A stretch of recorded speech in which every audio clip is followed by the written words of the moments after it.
더 나은 예배라는 제목으로 하나님 말씀 함께 나누겠습니다. 지난 주일에 우리가 안식일을 기억하여 거룩하게 지키라는 말씀을 받았습니다. 올해 초부터 십계명 설교를 통해서 하나님 백성은 어떻게 살아야 하는가, 하나님 백성은 어떻게 예배해야 하는가, 제1계명부터 제4계명까지 예배에 대해서 살펴보았습니다. 어떻게 예배해야 할 것인가? 지난주일에 안식일을 통해서 우리에게 예배의 제도를 주셨다 말씀을 받았습니다. 오늘은 주보의 본문이 잘 못 나갔습니다. 주보 본문은 창세기 4장 1절부터 7절까지 내용입니다. 제가 다른 것에 신경을 열심히 쓰다가 본문이 틀렸는 걸 못 봤기 때문에 벌로 제가 읽겠습니다. 창세기 4장 1절부터 7절까지 말씀입니다. 제가 봉독하겠습니다. 아담이 그의 아내 하와와 동침하매 하와가 임신하여 가인을 낳고 이르되 내가 여호와로 말미암아 등남하였다 하니라. 그가 또 가인의 아우 아벨을 낳았는데 아벨은 양치는 자였고 가인은 농사하는 자였더라. 세월이 지난 후에 가인은 땅의 소산으로 제물을 삼아 여호와께 드렸고 아벨은 자기도 양의 첫 새끼와 그 기름으로 드렸더니 여호와께서 아벨과 그의 제물은 받으셨으나 가인과 그의 제물은 받지 아니하신지라. 가인이 몹시 분하여 안색이 변하니 여호와께서 가인에게 이르시되 네가 분하여 함은 어찌 됨이며 안색이 변함은 어찌 됨이냐. 내가 선을 행하면 어찌 낯을 들지 못하겠느냐. 선을 행하지 아니하면 죄가 문에 엎드려 있느니라. 죄가 너를 원하나 너는 죄를 다스릴지니라. 아멘. 오늘 본문은 에덴 동산에서 나온 이후에 예배, 제사에 관한 첫 번째 성경의 기록입니다.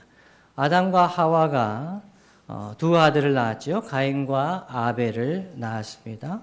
오늘 말씀을 보면 세월이 지난 후에 이렇게 되어 있는데요. 수확의 때라고 우리가 보면 좋을 것 같습니다. 때가 되어서, 특히 수확 때가 되어서 제사를 드렸다고 합니다. 그런데 하나님께서 아벨과 그의 제물은 받으셨는데 가인과 그의 제물은 받지 않으셨다라고 합니다. 여러분, 그 가인의 제물은 받지 않으시고 아벨과 아벨의 제물은 받으셨다. 어떻게 할 수 있었을까요? 제사를 했어요. 근데 뭔가 가시적으로 가인의 제물은 받지 않으셨구나. 이 아벨의 제물은 받으셨구나 하는 가시적인 뭔가가 있었을 것 같습니다. 야샬의 책을 보면 이렇게 기록이 되어 있습니다. 하늘에서 불이 내려와서 아벨이 드린 제물만 태웠다. 이렇게 기록을 합니다. 어떤 형태였든지 하나님께서 아벨과 그의 제물만 받으시고 가인의 제물은 받지 않으셨다는 것을 알았던 거죠. 그래서 가인은 몹시 분해서 안색이 변했습니다. 어떻게 내 제물은 받지 않으시는가? 화가 많이 났습니다. 그래서 하나님께서 말씀하셨지요. 죄가 문에 엎드려 있다. 죄가 문에 엎드려 있다. 그것은 이제 마치 맹수가 으르렁거리면서 삼키려고 그렇게 하는 것을 표현하는 것이에요. 죄가 너를 지배하려고 으르렁거리고 있다. 그러면서 너는 그 죄를 잘 다스려야 한다라고 말씀을 하시는 겁니다. 저는 오늘 이 본문의 내용을 통해서 하나님 아벨의 제사는 받으시고 가인의 제사는 받지 않으신 이유는 무엇인가? 그것을 살펴보고요. 그것을 바탕으로 해서 우리는 어떻게 하면 하나님 기뻐하시는 예배를 드릴 수 있을까? 더 나은 예배를 드릴 수 있을까? 함께 생각해 보겠습니다. 첫 번째 먼저 기억해야 할 것은요. 하나님은 우리가 예배를 드린다고 해서 그 예배를 그냥 다 받으시는 그런 하나님은 아니시라는 것입니다. 우리가 예배를 드리면 하나님은 다 받으셔야죠? 아니라는 거예요. 하나님은 예배를 받으실 수도 있고 받지 않으실 수도 있습니다. 하나님을 인격적으로 생각하며 예배를 해야 되는데 우리가 예배를 드리면 하나님 다 받으셔야 된다 그런 생각을 할 수가 있습니다. 이사야 1장 11절로 12절 말씀 이렇게 기록이 되어 있습니다. 제가 읽어드립니다. 여호와께서 말씀하시되 너희의 무수한 재물이 내게 무엇이 유익하뇨? 나는 순양의 번제와 살찐 짐승의 기름에 배불렀고 나는 수송아지나 어린 양이나 순염소의 피를 기뻐하지 아니하노라. 너희가 내 앞에 보이러 오니 이것을 누가 너희에게 요구하였느냐? 내 마당만 밟을 뿐이니라 말씀합니다.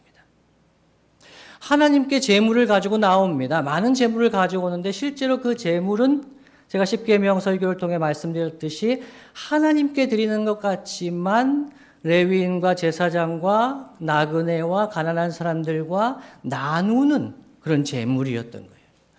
근데 하나님은 이 제물을 드시지 않잖아요. 하나님에게 그것이 뭐가 필요가 있느냐는 것이죠. 하나님이 원하시는 것은 무엇이라고 말씀을 드렸습니까? 하나님을 사랑하는 것. 우리가 마음을 다해 힘을 다해 정성을 다해 성품을 다해 하나님을 사랑하는 것. 그 예배자가 가져야 될 중요한 것인데 선물은 가져오는데 제물은 가져오는데 마음이 없다는 거예요. 그러면서 하나님 말씀하시는 거죠. 이것을 누가 너희에게 요구하였느냐? 내 앞에 보이러만 온다는 거죠. 설 명절에 이제 방문하고 친지를 방문하고 부모님 방문하지 않습니까?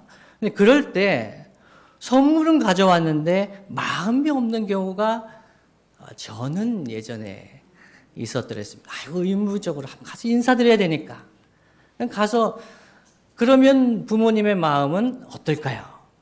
어떨까요? 따뜻한 밥이라도 먹여서 보내고 싶은 마음이잖아요. 예배가 그런 거죠.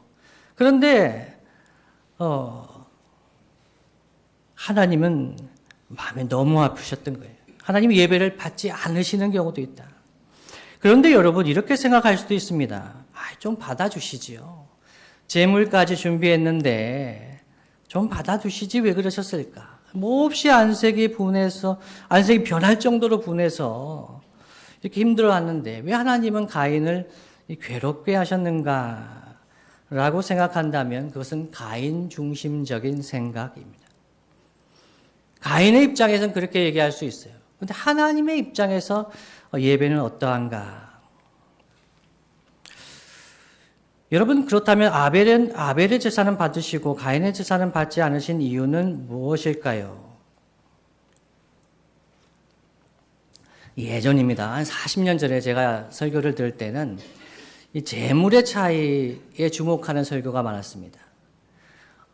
가인은 농산물로 제사를 했고 아벨은 양을 잡지 않았냐? 양의 기름, 양을 잡지 않았냐? 그러면서 양의 첫 새끼, 어린 양 예수님을 상징한다. 그렇게 설교하는 분을 종종 만났더랬습니다. 여러분 그러나 구약율법을 보면 소제물, 곡식으로도 얼마든지 하나님 예배를 받으셨습니다. 그래서 제물의 종류를 가지고 구분하는 것은 설득력이 없는 것이죠. 저는 이 아벨의 제사는 받으시고 가인의 제사는 받지 않으신 이 이유에 대해서 히브리서와 요한 1서의 관점에서 한번 살펴보았습니다. 첫 번째는요, 아벨은 믿음으로 가인보다 더 나은 제사를 드렸습니다. 히브리서 11장 4절 말씀입니다. 다 함께 한번 읽어볼까요? 시작. 믿음으로 아벨은 가인보다 더 나은 제사를 하나님께 드림으로 의로운 자라 하시는 증거를 얻었으니 하나님이 그 예물에 대하여 증언하심이라. 그가 죽었으나 그 믿음으로써 지금도 말하느니라. 아멘. 믿음으로 아벨은 가인보다 더 나은 제사를 드렸답니다. 그러면 어떤 믿음일까요? 히브리서의 맥락을 본다면 히브리서 11장 6절을 주목할 필요가 있습니다. 히브리서 11장 6절은 이렇게 말씀합니다. 믿음이 없이는 하나님을 기쁘시게 하지 못하나니 하나님께 나아가는 자는 반드시 그가 계신 것과 또한 그가 자기를 찾는 자들에게 상 주시는 이심을 믿어야 할지니라 말씀합니다. 여러분 그런데요 질문이 있습니다. 가인은 하나님이 계신 것을 믿지 않았을까요? 가인은 하나님 계신 것을 믿었을 것입니다. 알았을 것입니다. 그리고 그를 찾는 이에게 상 주시는 이심을 가인은 믿지 않았습니까? 상을 더 받기를 원하지 않았습니까? 하나님의 인정을 더 받기를 원한 거 아니겠습니까? 왜 믿음이 없다고 그렇게 이야기를 할 수 있을까요? 여러분, 우선 가인은 하나님을 하나님으로 인정하지 않았습니다. 하나님을 하나님으로 인정하지 않았다. 무슨 말일까요? 여러분, 우리가 읽진 않았습니다만 뒷부분을 보시면 하나님을 자기가 원하면 하나님을 피할 수 있다고 생각했던 거예요. 자기가 원하면 하나님으로부터 피할 수 있다고 생각을 했습니다. 다른 말로 하면 하나님께서 어디에나 계시다는 것을, 무소부재하시다는 것을 인정하지 않았습니다. 그래서 하나님의 낯을 피했습니다. 그래서 동생 아벨에게 들로 가자고 해서 그를 죽이고, 여호와 하나님께서 물으셨을 때, 내 아우 아벨이 어디 있느냐라고 물으셨을 때에도 내가 알지 못하나이다. 내가 내 아우를 지키는 자니까? 라고 거짓말까지 했습니다. 가인은 하나님이 계신 것을 아는 것 같았지만, 그러나 그 하나님을 속일 수도 있었고 하나님을 피할 수 있다고 생각을 했습니다. 다른 말로 하면 하나님을 하나님으로 인정하지 않았던 것이죠. 전능하신 하나님, 무소부재하신 하나님, 그 하나님 앞에서는 우리가 아무것도 숨길 수 없다는 것을 인정하지 않고 하나님을 믿지 않았습니다. 누가복음 12장 2절을 보시면 이렇게 증거합니다. 감추인 것이 드러나지 않을 것이 없고 숨긴 것이 알려지지 않을 것이 없나니 말씀합니다. 하나님 앞에서 숨길 것이 없습니다. 감출 것이 없습니다. 이 하나님을 알아갈 때 우리는 하나님 앞에 예배를 드릴 수가 있습니다. 질문 한번 드릴게요. 여러분, 교회에서 예배 드릴 때 지금 이 시간 하고 학교와 직장과 가정에서 생활할 때 어느 때 하나님이 우리와 더 가까이 계실까요? 예배 드릴 때, 교회 예배당에서 예배 드릴 때 하고 가정에서 직장에서 일상생활할 때 언제 하나님이 우리와 더 가까이 계실까요? 예, 어리석은 질문이죠. 예, 하나님 우리와 항상 함께 하세요. 가까이 계세요. 예수님을 구주와 주님으로 영접한 성도라면 그 안에 내주하십니다.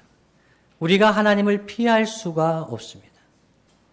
항상 함께 하십니다. 여러분, 이것이 무섭게 느껴지시는 분이 있으십니까? 제가 초등학교 때 그런 생각을 했습니다. 초등학교 아마 4학년 때로 기억해요. 운동장을 거니면서 생각했습니다. 법은 왜 지키나?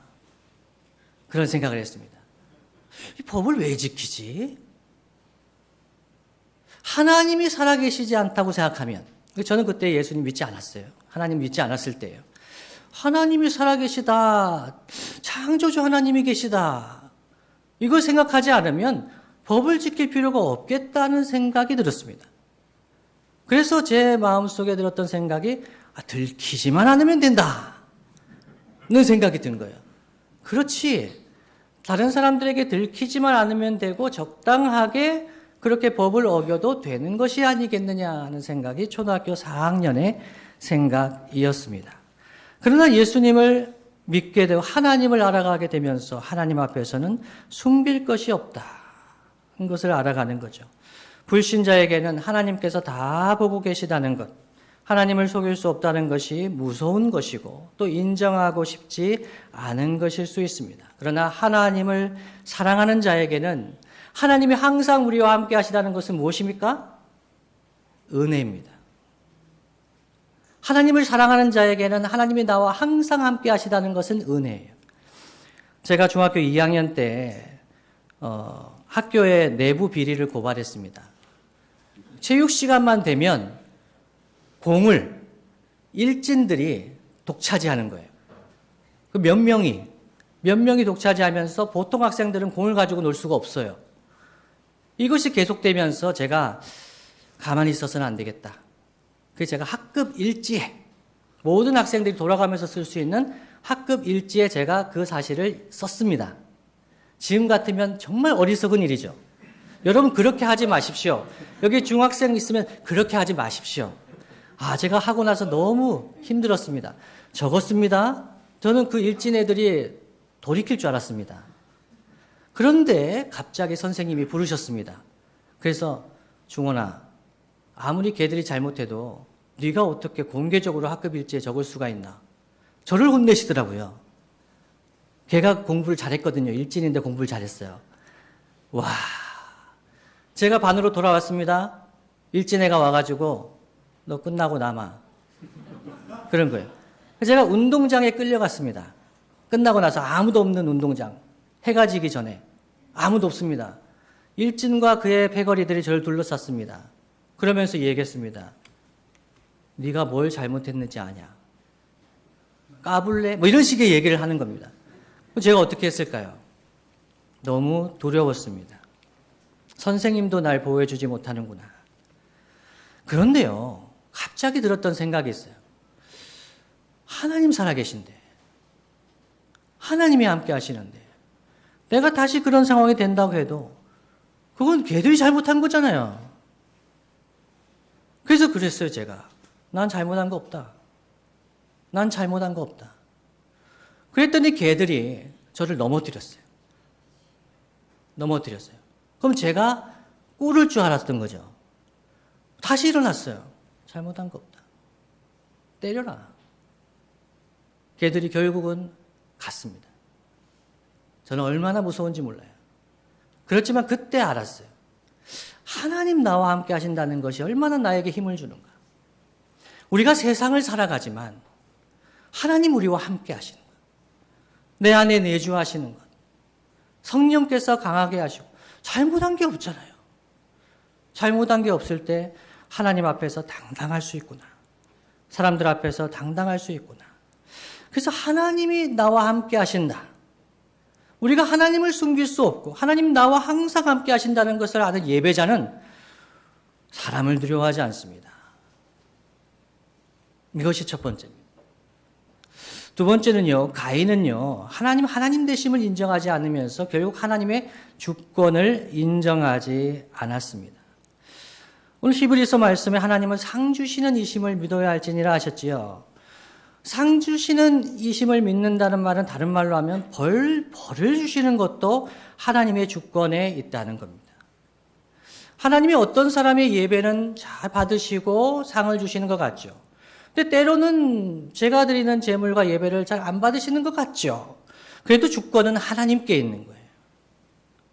하나님의 주권을 인정하지 않게 되면 하나님이 부당하게 되는 거죠.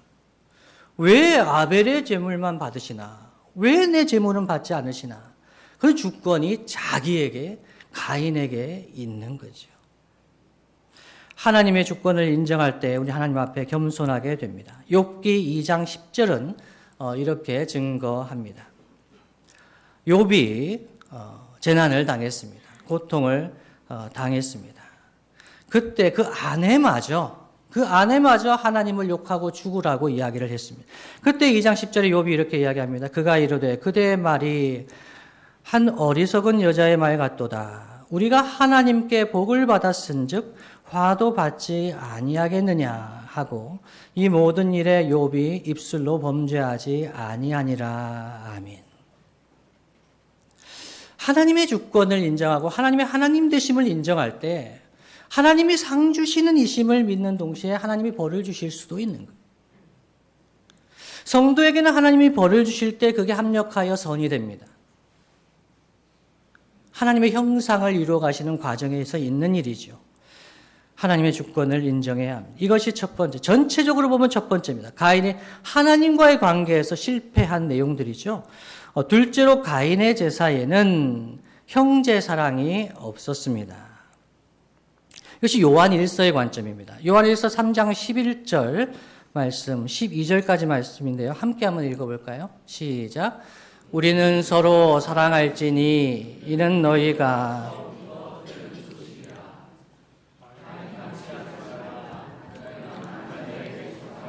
그 아우를 죽였으니 어떤 이유로 죽였느냐? 자기의 행위는 악하고 그의 아우의 행위는 의로움이라. 아멘. 사도 요한이 성도가 서로 사랑해야 한다라고 말씀하면서 가인같이 하지 말라라고 이야기했습니다.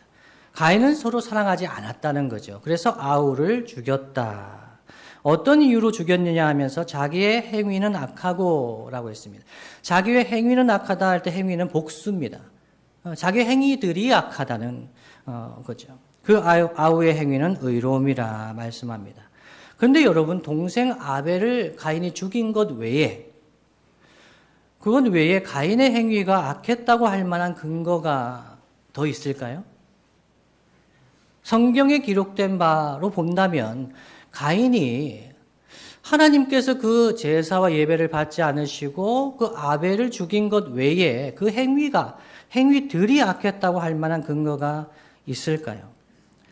이 맞소라 사본에는 가인의 행위들에 관한 직접적인 언급은 없습니다만은 70인역을 보면 구약 히브리어 성경을 그리스 헬라어로 번역한 이 70인역에 보면 창세기 4장 7절을 이런 방식으로 기록을 합니다. 제가 읽어드립니다. 이것은 제가 조금 영어를 보고 사역을 한 거라고 말씀드립니다. 내가 재물을 바르게 가지고 왔더라도 그것을 바르게 나누지 않았기 때문에 내가 범죄한 것이 아니냐라고 물으신 거예요. 다시 한번 읽어드릴게요. 내가 재물을 바르게 가지고 왔더라도 그것을 바르게 나누지 않았기 때문에 내가 범죄한 것이다. 이렇게 말씀하셨다. 70인역은 기록합니다. 따라서 가인이 제물을 드리는 과정에서, 제사하는 과정에서 죄를 범했다고 볼 수가 있습니다. 이세령 목사님은 그의 최근 저서 바닥을 기는 창세기 1권에서 1966년에 제작되었던 영화 천지창조의 내용을 소개합니다. 너무 오래전이죠. 1966년이면 너무 오래전이지만 그 영화에 이렇게 기록이 되어 소개한다고 합니다. 가인이 곡식을 그 제물로 드릴 때 자루에서 부어서 제물을 드리잖아요. 그때 제물의 일부를 자기의 자루에 다시 넣는 장면이 있대요. 그러니까 제물은 가져왔어요. 근데 그 제물을 나눌 때 그걸 자기 거를 더 취했다. 바르게 나누지 않았다는 것을 보여줍니다. 그 당시에 가인의 농작물은요, 하나님이 그 농작물 다 드시는 게 아니잖아요. 농작물을 가지고 아벨과 다른 사람들에게 나누어야 했습니다. 아벨은요, 목축을 했잖아요. 목축에서 얻은 생산물을 다른 가족들과 나누었다는 거예요. 그런데 가인이 그 제물을 드릴 때 그 일부를 자기 걸로 취했다는 것은 욕심을 가지고 속였다는 거예요. 하나님을 속인 동시에 그 가족들을 속이게 된 것이죠. 바르게 나누지 않았던 겁니다. 이것은 이미 형제 사랑하는 마음이 그에게 없었다는 것을 짐작하게 해주는 부분입니다. 이는 마치 사도행전에서 성령을 속이고 땅을 판 돈의 일부를 감추었던 아나니아와 삽비라의 행동을 연상시키는 것이라고 할 수가 있겠습니다. 이렇게 가인은 하나님과의 관계에서 하나님을 속이고 하나님의 주권을 인정하지 않고, 그리고 사람과의 관계에서, 이웃과의 가족과의 관계에서 바르게 나누지 않음으로 말미암아 예배에 실패했습니다. 그렇다면 우리가 더 나은 예배를 드리려면 어떻게 해야 할까요? 그게 세 가지로 말씀을 나누겠습니다. 첫 번째는요, 하나님 앞에 정직한 마음으로 예배해야 합니다. 올 한 해 설날 연휴의 주일을 맞이했습니다. 하나님 앞에 올해 다른 무엇보다도 예배를 드릴 때 정직한 마음으로 예배하는 저와 여러분 되시기를 예수님의 이름으로 축복합니다. 사무엘상 16장 7절에는 이렇게 증거합니다. 여호와께서 사무엘에게 이르시되 그의 용모와 키를 보지 말라. 내가 이미 그를 버렸노라. 내가 보는 것은 사람과 같지 아니하니 사람은 외모를 보거니와 나 여호와는 중심을 보느니라 하시더라. 아멘. 제가 이 얘기를 제 아들 중에 한 명에게 얘기했더니 사람은 외모를 보지만 하나님은 중심을 보신다. 그러니까 외모 너무 가꾸려고 하지 마라. 그랬더니 제 아들이 아빠, 하나님은 중심 보시지만 사람은 외모를 봐요. 외모를 봐요. 그러니까 외모 좀 가꾸는 건 내버려 두세요라고 맞는 말이죠. 근데 하나님은 중심을 보신다는 거예요. 그래서 우리는 하나님 앞에서 괜찮은 척 할 필요가 없습니다. 예배 들어오실 때 괜찮은 척 하실 필요가 없어요. 아무 문제 없는 척 하실 필요가 없어요. 정직한 예배는 우리 마음 그대로 나오는 예배예요. 군종, 제 첫째가 군대 가가지고 지금 군종병으로, 대대군종으로 있는데, 정윤아, 어떠니? 예배 사회를 보니까 어때? 아빠의 마음이 좀 느껴져? 그랬더니, 아빠, 애들이 꼭 그런 것 같아요. 감자에 뭐를 박아놨다고 하더라? 근데 그런 무표정한 표정으로 와서 그냥 앉아있다는 거예요. 멍하게. 그래서 제가, 내 마음을 좀 이해하겠구나. 하나님 앞에서 정직하게 예배한다는 건요, 우리의 지성과 감성과 의지 다 동원해서 전심으로 예배하는 거예요. 때로는 슬플 때가 있잖아요. 때로는 힘들 때가 있잖아요. 다 가지고 나오는 거예요. 괜찮은 척 할 필요가 없어요. 특히 하나님께서 좋아하시는 예배는 상하고 통회하는 심령의 예배라고 하십니다. 시편 51편 17절 말씀, 제가 좋아하는 성경 구절인데 함께 한번 읽어보겠습니다. 시작. 하나님께서 구하시는 제사는 상한 심령이라. 하나님이여, 상하고 통하는 마음을 주께서 멸시하지 아니하시리이다. 아멘. 하나님이 구하시는 제사가 있대요. 하나님이 구하시는 제사. 상한 심령이랍니다. 상하고 통회하는 마음을 주께서 멸시하지 아니하시리이다. 다윗의 고백이죠. 가끔은 예배하고 싶지 않은 마음이 들 때가 있으시지 않습니까? 2024년 살아가시다 보면 그럴 때가 있으시겠죠. 목사님, 문자를 보내시는 전화하셔가지고, 목사님, 제가 오늘은 예배할 마음이 아닙니다. 그래서 못 나가겠습니다. 라는 분이 아직은 없으신데요. 그런 마음이 드실 때 더 예배하셔야 합니다. 더 하나님 앞에 나와서 마음을 쏟아놓고 예배하셔야 합니다. 저는 설 명절에 대구에 부모님이 계신데요. 대구 방문할 때마다 마음이 무거웠을 때가 있어요. 청년 때. 아무것도 정해진 것은 없고 부모님 말씀하시면 대답할 것도 없고, 그래서 제일 좋은 옷을 골라서 입고는 내려갑니다. 내려가서 잘 지낸다고 이야기를 합니다. 그런데 어머니의 마음과 표정은 그렇지 않아요. 잘 못 지내고 있는지 알아요. 그래서 따뜻한 밥을 준비하시면서 제 얼굴만 보고 계신 거예요. 그때 어머니 마음이 그렇게 느껴질 때가 있었습니다. 힘든데 왔구나. 힘든데 왔구나. 우리 하나님이 우리가 예배드리러 나올 때 주일에 힘든 거 아세요. 어려운 거 아세요. 웃을 힘이 전혀 없다는 거 아세요. 그 하나님 앞에 나와서 엎드리고 예배할 때 하나님이 우리에게 이렇게 말씀하시는 것 같아요. 너 정말 힘든데 왔구나. 잘 왔다. 잘 왔다. 우리 하나님 앞에서 괜찮은 척하지 말아야 합니다. 이것이 첫 번째입니다. 두 번째는요, 최고의 재물을 가지고 최고의 제사장을 의지해서 우리는 예배해야 합니다. 예배 드릴 때 최고의 재물, 최고의 제사장을 의지해서 예배를 해야 합니다. 여러분, 저와 함께 1년을 지나셨기 때문에 이것이 헌금을 많이 해야 하고 또 신령한 목사의 인도로 예배해야 된다는 것이 아닌 것은 아시겠죠? 최고의 재물은 무엇일까요? 우리 주 예수 그리스도의 보혈. 예수의 피를 힘입어 우리는 예배로 나아갑니다. 예배로 나아갈 때마다 항상 기억해야 됩니다.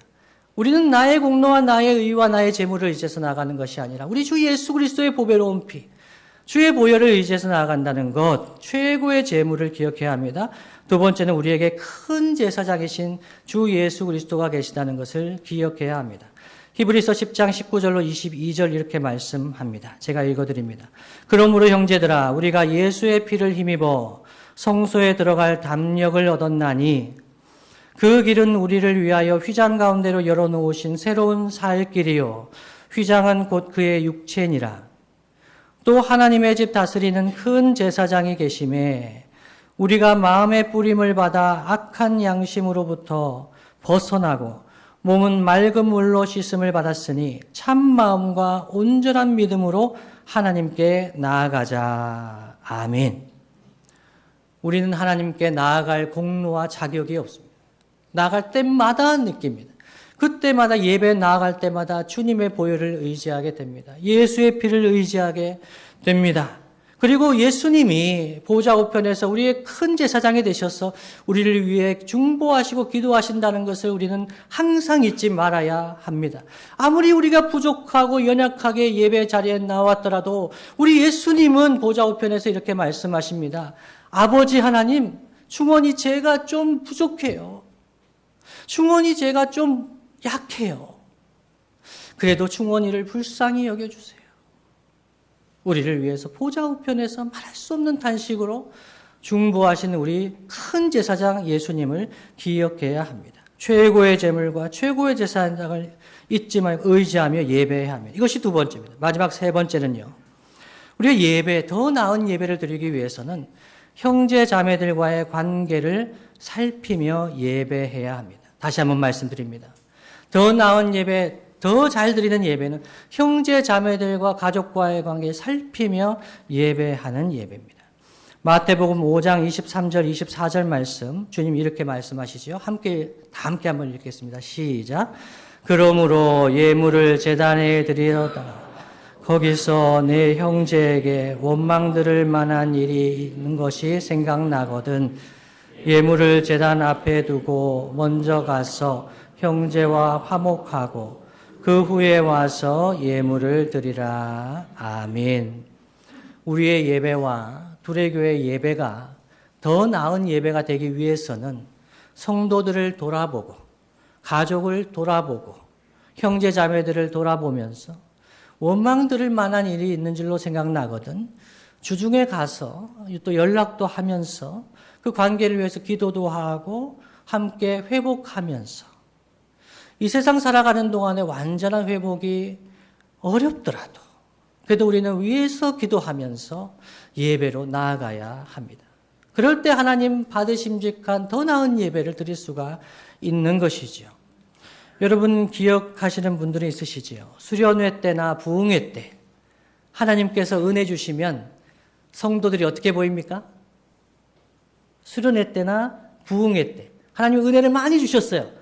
그러면은 옆에 있는 형제 자매들이 어떻게 보입니까? 1번 천사, 2번 괴물, 3번 원수, 4번 그냥 그대로.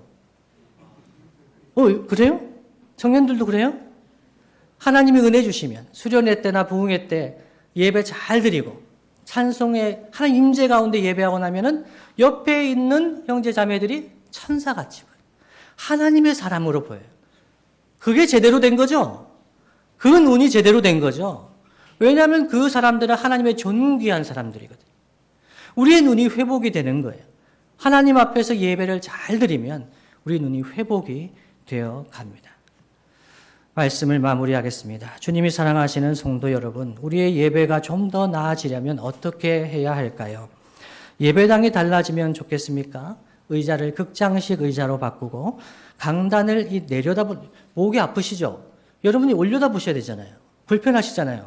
요즘에 신식 예배당을 가니까 각도가 올려다보는 게 아니고 강단이 좀 낮더라고요. 편하더라고요. 저도. 그런 예배당이 좋을 것 같아요. 음향 시스템, 지금 통통통 튀는 거 굉장히 불편하시잖아요. 역시 예배 잘 드리려면 음향 시스템도 바꿔야 되겠다. 목사님, 조명도 무대식으로 좀 바꾸면 좋겠습니다. 목사님, 은혜로운 찬양도 좀 은혜로웠으면 더 예배를 잘 드리겠네요.